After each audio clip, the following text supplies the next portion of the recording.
उत्तराखंडे देवभूमि, उत्तराखंडे स्वर्ग भूमि, भूमि तेरी जय जयकार। ठहरा हूँ वो चेहरा बदलता है क्यों, उजालों में अंधेरा सा दिखता है क्यों, उजालों में। देख रूप विकराल मेरा, देख रूप विकराल मेरा, क्या नाम सुना महाकाल मेरा, कि क्या नाम सुना महाकाल मेरा। जग का आदि पिता भी मैं, जग का आदि पिता भी मैं और जलती एक चिता भी मैं, जग का आदि पिता भी मैं और जलती एक चिता भी मैं। ऐसे ही तुम रोज जलोगी, ऐसे ही तुम रोज जलोगी, क्या तुम मेरे साथ चलोगी, क्या तुम मेरे साथ चलोगी। तो ये थे जी हमारे साथ संस्कार इंटरनेशनल के चेयरमैन सालिन सर। तो बहुत बहुत धन्यवाद सर आपका, बहुत अच्छा लगा आपसे बात करके।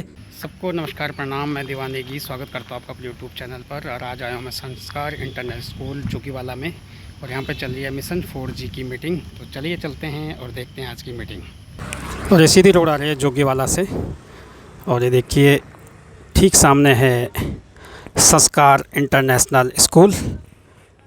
और अब हम चल रहे हैं 4G संस्था की मीटिंग में संस्कार इंटरनेशनल स्कूल के अंदर।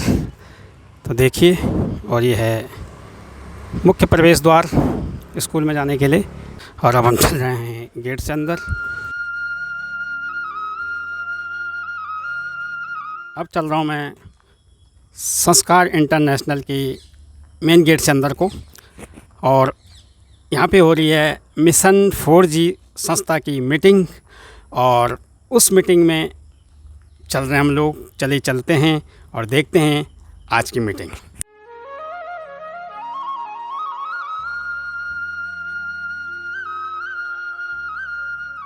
और अब चलते हैं अंदर मीटिंग हॉल की तरफ, और ये अंदर जाने के लिए रास्ता। और अब मैं पहुंच चुका हूं मीटिंग हॉल में, और यहाँ पे देखिए मिशन 4G संस्था की सभी सदस्य जो है पहुंच चुके हैं, और सभी लोग अपने अपने स्थान पे बैठे हुए हैं। और अब इसके थोड़ी देर के बाद जो है आगे के कार्यक्रम शुरू होंगे। तो देखिए और बने रहें मेरे साथ। हार्दिक स्वागत, अभिनंदन है। और ये बैठक हमने आज इसलिए बुलाई है कि साहित्यिक, कला और जगत से जुड़े हुए लोगों की एक संध्या का आयोजन आम जनमानस और पब्लिक के बीच में हम लोग करने का एक विचार हमारे सालिन सिंह जी के मन में आया था। तो उनकी प्रेरणा से हम लोग इस कार्यक्रम की मुहिम को आगे बढ़ाने के लिए आज सभी लोग एकत्रित हुए। इससे पहले श्री कृष्ण जन्माष्टमी की संध्या को भी हम लोग बैठे थे, उसमें 10-12 लोग थे उस बैठक में। और आज हमने बड़ी बैठक रखी है सौभाग्य से। आज भी श्री कृष्ण के पर्व का एक दिन था, कई सब कुछ छठ भी मना के उसका प्रसाद लेके आए उनके ग्रहण करके। और आज श्री कृष्ण जन्माष्टमी के इस छठी के दिवस पर हम लोग फिर बैठे हैं। तो निश्चित रूप से साहित्यिक संध्या, इस कला संध्या का बहुत सुखद परिणाम हम लोग आदरणीय सालिन सिंह जी के नेतृत्व में इस क्षेत्र में एक नई अलग जगाने की दृष्टि से हम लोग कर रहे हैं। और हमारा ऐसा विचार है कि इसको प्रतिवर्ष हम लोग करेंगे, उसकी तिथि और उसकी कार्य लेकर बनाने के लिए परिचय के साथ हम लोग इस बैठक की शुरुआत कर रहे हैं। जो हमारे सेवानिवृत्त हैं ऑर्डर्स फैक्ट्री से डायरेक्टर आदरणीय GC Pandey ji race course से हमारे बीच में हैं और हमेशा हमारे को मार्गदर्शन देते रहते हैं। उनका हम तालियां बजा के स्वागत अभिनंदन करते हैं कि आप सभी लोग बुद्धिजीवी लोग हैं। आप सभी लोगों के सानिध्य में हम लोग इस कार्यक्रम को वृहद और सुंदर और भव्य तरीके से इसी स्थान पे कर पाएंगे। और अब यहाँ पे संस्था के प्रत्येक सदस्य के द्वारा अपना अपना परिचय यहाँ पे दिया जा रहा है। तो देखिए और बने रहें इस ब्लॉग में मेरे साथ। आप लोगों का स्वागत है। यहाँ बैठे हैं, इसका मैं चेयरमैन।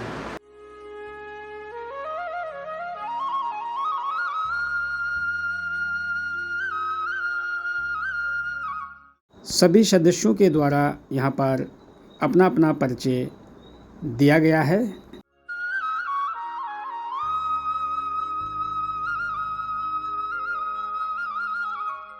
मिशन 4G संस्था के अध्यक्ष श्री सुभाष भट्ट जी द्वारा यहाँ पर सभी सदस्यों के समक्ष अपने विचार व्यक्त किए जा रहे हैं, और सभी सदस्यों के द्वारा उनके विचारों पर विचार विमर्श करने के बाद आगे कार्यक्रमों की रूपरेखा। समिति बनाई गई है। इसमें मैं नाम बोल देती हूँ, श्री शालीन सिंह जी, डॉक्टर आर.सी. धमाल जी, श्रीमती हीरा कुबेती जी, श्रीमती प्रतिभा पाटिल जी और श्रीमती शोभा पाटिल। तो हम लोग हैं और जैसे ये चल रही है मिशन 4G संस्था की मीटिंग संस्कार इंटरनेशनल स्कूल जोगीवाला में आगामी कार्यक्रमों के लिए। तो देखिए और बने रहें मेरे साथ इस ब्लॉग में। जो कि वास्तव में काम कर रहे हैं और कहीं ना कहीं उनको भी मंच देने की आवश्यकता है। मेरा तो निवेदन है ऐसे लोगों को चयनित किया जाए, ऐसे लोगों को चयनित किया जाए। वो बहुत बड़े बड़े चेहरे, वो बहुत बड़े काम वाले लोग नहीं चाहिए हमको, जो कि आए और चेहरा दिखा के कहें कि हमारे पास समय नहीं है, हमको चले। ऐसे वाले नहीं, कुछ ऐसे लोग जो वास्तव में कुछ कर रहे हैं सोसाइटी के लिए, साहित्य के माध्यम से समाज को कुछ संदेश दे रहे हैं, ऐसे लोग जो हम लोग बेहतर हैं। उसके लिए आप सभी लोग अपनी अपनी तरफ से विचार देंगे कौन कौन व्यक्ति ऐसे हो सकते हैं जिनको इस कार्यक्रम में सम्मानित किया जाए। हमारे विषय मुनासिब जी आए हैं, मैं उनका हार्दिक स्वागत करता हूँ। कुछ बड़े बड़े मंचों से उन्होंने इस तरह की साहित्यिक संज्ञा में भाग लिया होगा, कोई सुझाव होंगे उनके मन में और कोई रचना हो, सब पे हमारे बीच में रखने विषय तो सभी लोग, क्योंकि आपके संचालन में होना है कार्यक्रम जो भी तय कर रहे हैं, या तो हम उनसे रचना पहले मंगवा लें, तो इस 5 मिनट और 7 मिनट में क्या पढ़ना है, तो ही हम टाइम डिसाइड कर सकते हैं। अदरवाइज जहाँ कवि के हाथ में एक बार माइक आ गया, फिर उसको इसलिए से धक्के दे के हटाने की नौबत आ जाएगी, लेकिन वो छोड़ेगा नहीं। और जो स्पेशली नया कवि है वो तो नहीं छोड़ेगा वो नहीं छोड़ेगा। या तो हम उनसे उनकी रचना मंगवा लें जो वो पढ़ने वाले हैं, और क्या वो 5 मिनट में पूरी हो रही है ये देख लें, नहीं तो 10 मिनट भी हो जाएंगे और लोग माइक छोड़ने के लिए राजी नहीं है। पहली बात। दूसरी बात विषय की थी, तो कवि सम्मेलन का विषय नहीं होता, वो जिसकी जो सर्वश्रेष्ठ रचना है वो उसको आगे सुनाए और उसके अकॉर्डिंग, ताकि कोई हास्य सुनाए, कोई वीर रस सुनाए, कोई श्रृंगार सुनाए। अगर आप एक टॉपिक दे देंगे कि मान लीजिए आप कहेंगे उत्तराखंड पे कविताएं लिखो, मैंने तो लिखा ही नहीं आज तक, लेकिन मुझे पार्टिसिपेट करना है, अब मैं जोड़ तोड़ करूँगा और उसमें कविता फिर आप सुनने वाले जो भी होंगे वो साहित्य की ओर बिल्कुल आकर्षित नहीं होंगे, वो कहेंगे अरे यार कवि सम्मेलन ऐसे ही होते हैं। इसलिए कविता वही हो जो सामने वाले को सुनने में भी अच्छी लगे। क्योंकि जो मंचीय कविता है, कविता के 2 प्रारूप हैं, एक मंचीय कविता है और एक किताब वाली कविता।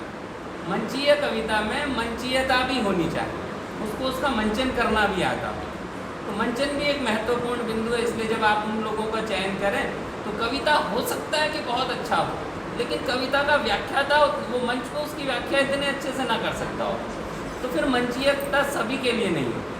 क्योंकि कई लोग बहुत अच्छा लिखते हैं, मैं बहुत सारे ऐसे कवियों को जानता हूँ जिनके गीत अद्भुत हैं, अद्भुत। आप उनके गीतों को पढ़ेंगे तो आपको आनंद आ जाएगा, लेकिन वो इतने अच्छे मंचीय कवि वो मंच पे हैं ही नहीं, लेकिन आप उनके बैठ के उनकी कविताएं पढ़िए तो आपको बहुत आनंद आएगा। तो इसलिए अगर हम कवि सम्मेलन का मंच तैयार कर रहे हैं तो उसके लिए मंचीयता होना जरूरी है। दूसरा पॉइंट मेरा ये है, ताकि रोचकता बनी रहे और लोग जब साहित्य किसी से प्रेरित हो ना, प्रेरणा लें, तो प्रेरणा कब लेंगे, जिससे लोग आकर्षित होंगे, जो मुझे अच्छा लगेगा उससे मैं प्रेरणा लूँगा। लेकिन अगर किसी की कविता सुन के मैं यहाँ ऊँगने लग जाऊँ और मुझे लगा अरे यार कवि सम्मेलन तो ऐसे ही होते हैं, यहाँ सब पका रहे चलो यार पीछे, तो फिर उसमें आनंद भी नहीं आएगा और वो हमारा शो फ्लॉप हो जाएगा।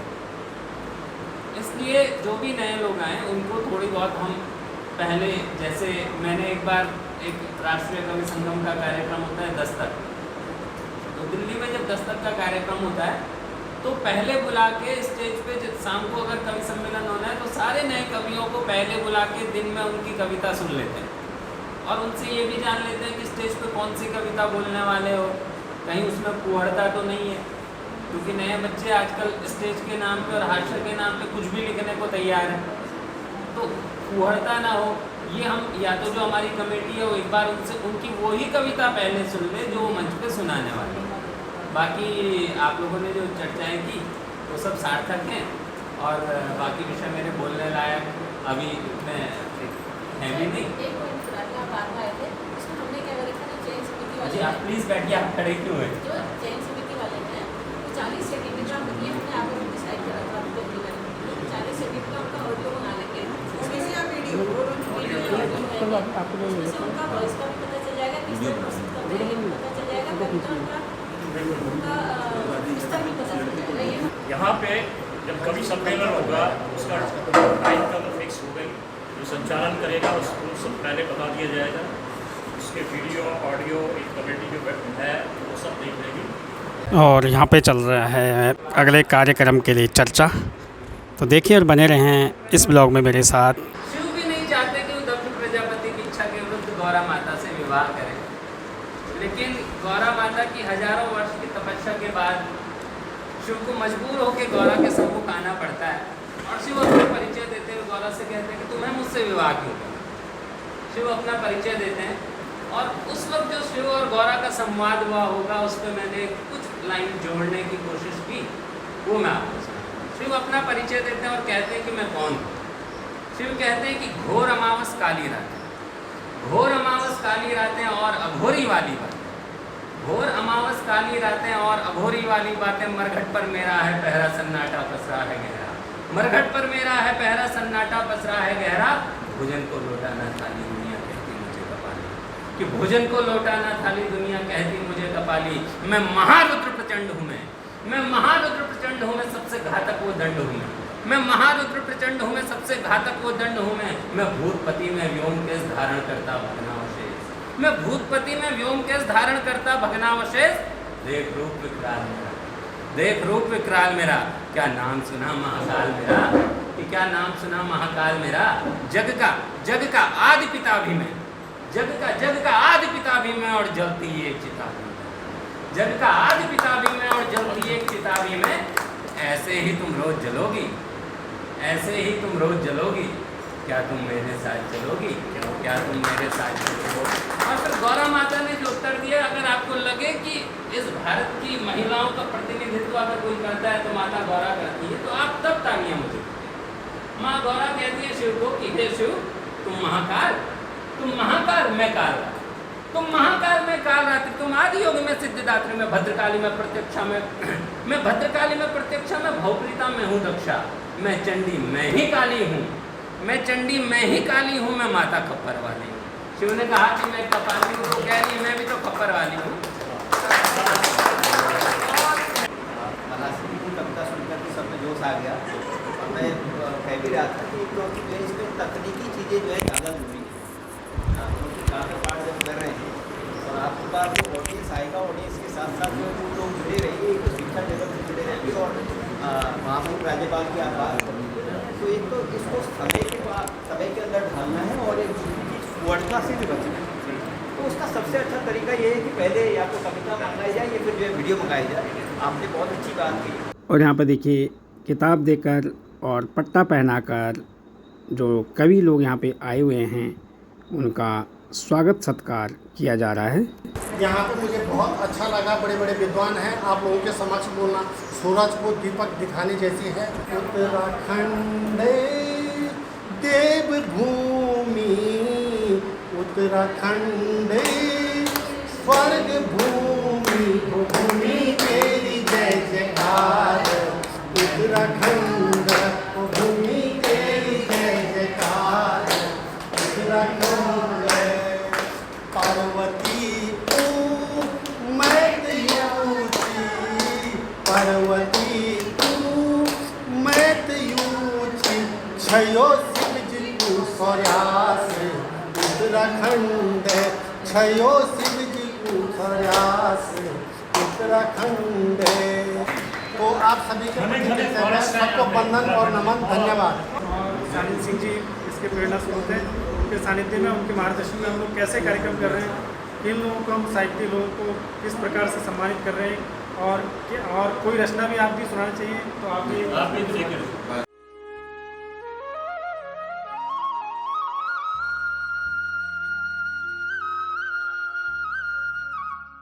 और यहाँ पे देखिए बहन जी के द्वारा संस्था के सभी सदस्यों को प्रसाद खिलाया जा रहा है।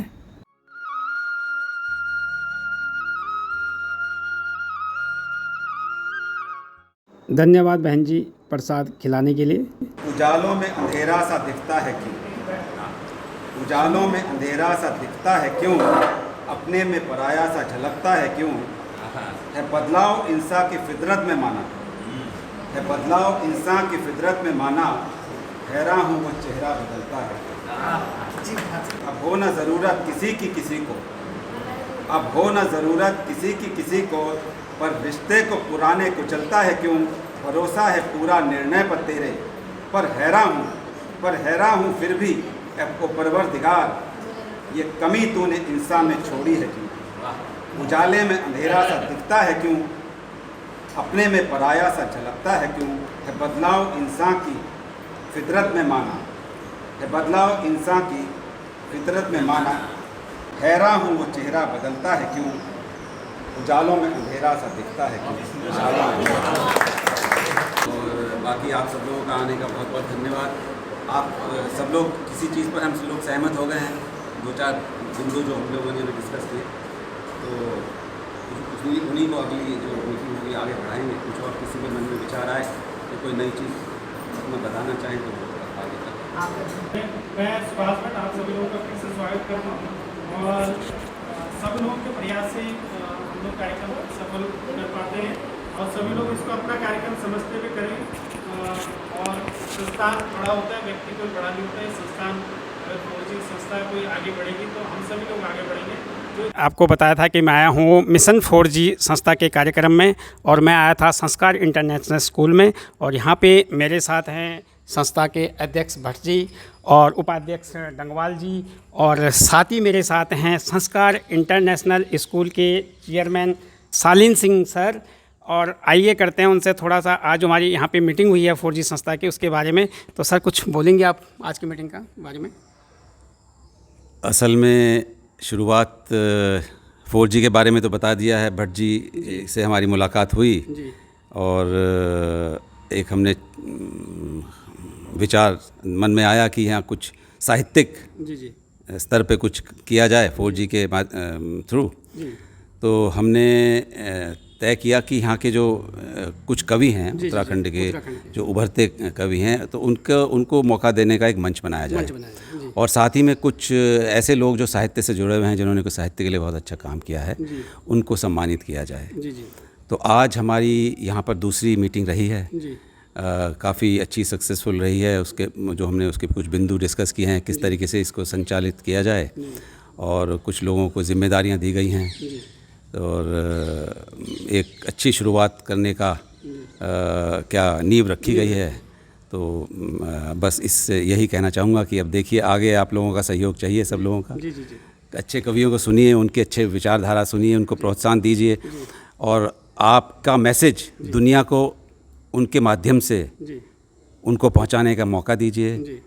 तो बहुत अच्छी तरह बोलेंगे, लोगों को आकर्षित करेंगे, आपका सबका हमारे उत्तराखंड का मैसेज भी आगे तक जाएगा।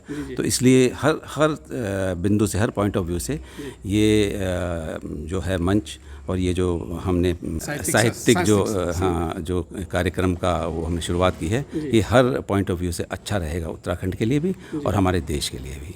बहुत बहुत धन्यवाद सर। तो ये थे जी हमारे साथ संस्कार इंटरनेशनल के चेयरमैन सालिन सर। तो बहुत बहुत धन्यवाद सर आपका, बहुत अच्छा लगा आपसे बात करके।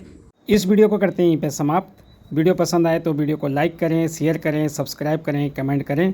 देखने के लिए बहुत बहुत धन्यवाद। जय हिंद, जय भारत, जय उत्तराखंड।